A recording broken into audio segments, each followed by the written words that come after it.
हे तुमच्याशी बोलताना, सांगताना, सत्यकथन करताना मला काय फार बरं वाटतंय असं नाही.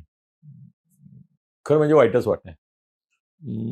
पण कदाचित मी तुम्हाला काय घडलंय किंवा काय घडतंय हे सांगितल्यावर तुम्ही म्हणाल, की "अनिलजी, यात तुम्हाला वाईट वाटण्यासारखं काही नाहीये." हे आपण बोलत नव्हतो. एक दुःखाचा पिरियड होता, दुखवट्याचा पिरियड होता.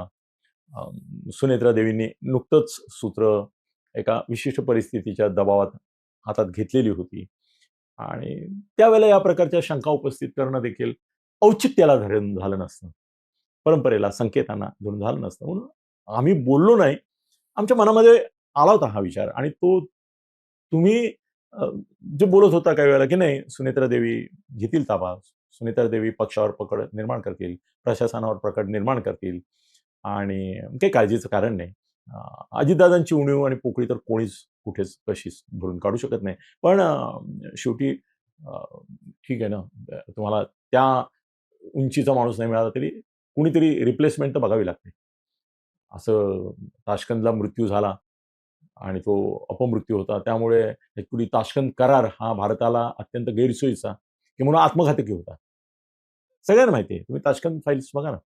ताश्कंद करार हा आत्मघातकीच होता. किंबहुना भारताने युद्धात जे कमावलं ते तहात गमावलं अशीच पहिली प्रतिक्रिया सगळ्या जगाची. आपली तर होतीच.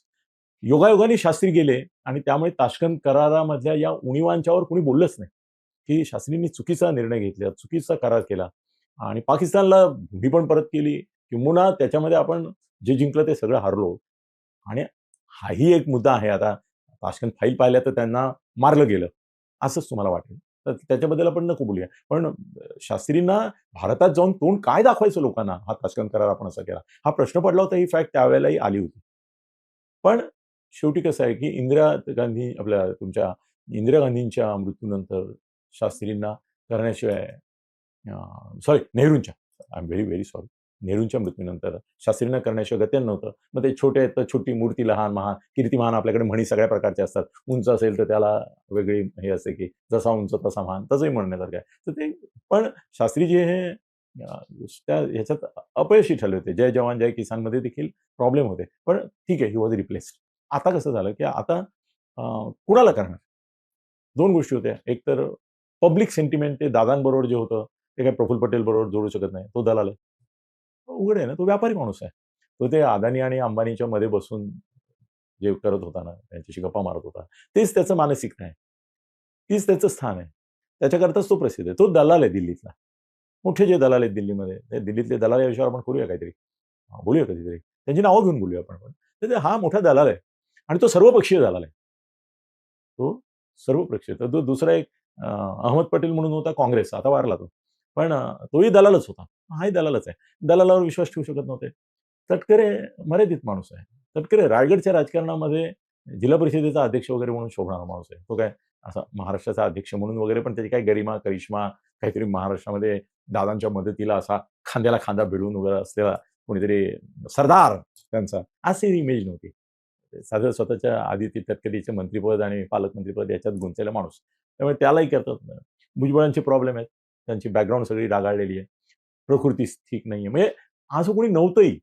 असं जर तुम्ही म्हणाल, की ह्याला का नाही केलं, त्याला का नाही केलं, तर याला केलं नाही, त्याला, ह्याला आणि त्याला कोणी नव्हतंच. त्यामुळे मग एक प्लस पॉइंट होता, की त्यांची पत्नी आहे. आणि आपल्याकडे कसं आहे, की भारतामध्ये आमदार, खासदार कुणीही गेला, की त्याच्या पत्नीला तिकीट तर देतातच. त्याला काही अपवादच नाही. बायको नसेल काबिल किंवा अगदीच हे नसेल, तर भावाला देतात. मुलीला तर देतातच देतात. मुलाला देतात, जावयाला देतात. कुणीतरी एक नातेवाईक बाबा त्या घरातला घ्या आणि त्याला तिकीट द्या, म्हणजे फारसे प्रश्न उद्भवत नाही. तर अ, सुनेत्रा देवी खासदार झाल्या. त्याच्या आधी त्या स्थानिक पातळीवर काम करत होत्या. पण कसं आहे, की ते ग्रामपंचायतीमध्ये किंवा सरपंच लेव्हलवर काम करणाऱ्या माणसाला एकदम डायरेक्ट म्हणजे मध्ये टप्पे आहेत ना. शंकरराव चव्हाण पण सरपंच होते. विलासराव पण सरपंच होते त्यांच्या गावचे. पण मध्ये टप्पे होते ना. मग जिल्हा परिषदेत गेले, नगराध्यक्ष झाले, मग आमदार झाले, मंत्री झाले, मग केंद्रीय मंत्री. असं म्हणजे प्रवास आहे, अभ्यास आहे, अनुभव आहे. पण ह्या खासदार झाल्या त्याही योगायोगाने झाल्या. दादांनाही, अजितदादांनाही घराबाहेर कुणाला करायचं हा प्रश्न पडला. शेवटी असं आहे, की पवारांची घराणेशाहीची परंपरा आहे. त्याच्यामुळे घराण्याबाहेर त्यांनी शरद पवारांनी विचार नाही केला म्हणून आपण म्हणतो. पण अजितदादांनी शेवटी बायकोलाच केलं.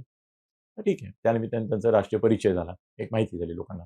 आता गंमत अशी आहे, की प्रशासकीय अनुभव एका कुठल्या तरी कारखान्याचा किंवा मार्केटिंग कमिटीचा वगैरे हा काही राज्यामध्ये उपमुख्यमंत्री म्हणून उपयोगी पडणारा नाही.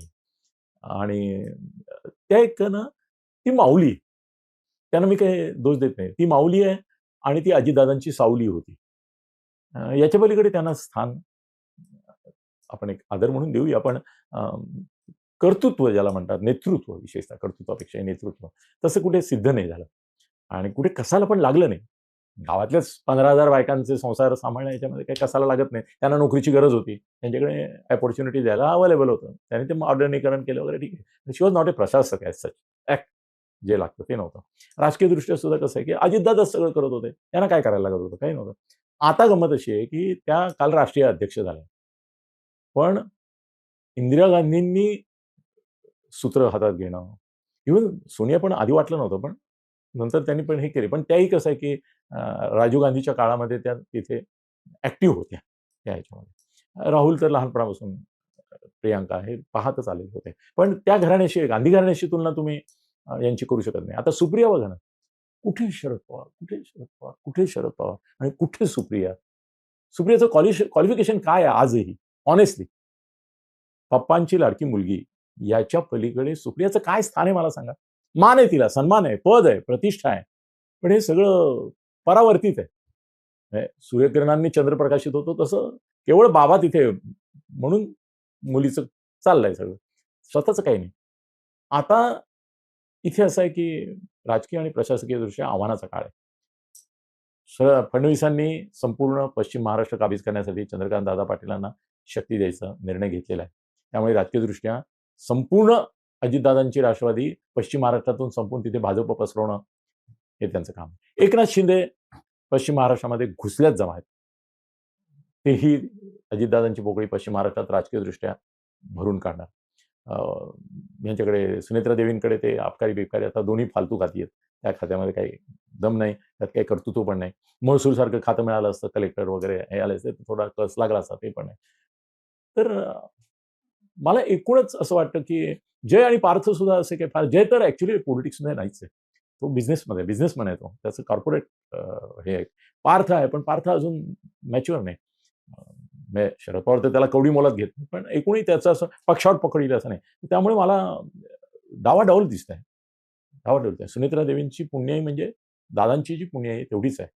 त्यांची स्वतःची पुण्याई निर्माण व्हायला फार अवघड आहे. फार मोठं आव्हान त्यांच्यासमोर आहे. त्यामुळे एकदम अपेक्षा ठेवू नका. राजकीय नका आणि प्रशासकीय नका. एवढंच मला तुम्हाला सांगायचं आहे. भवितव्याबाबत काळजी वाटावी अशी स्थिती आहे. एवढंच मी सांगतो. आणखी प्रश्न नंतर. धन्यवाद.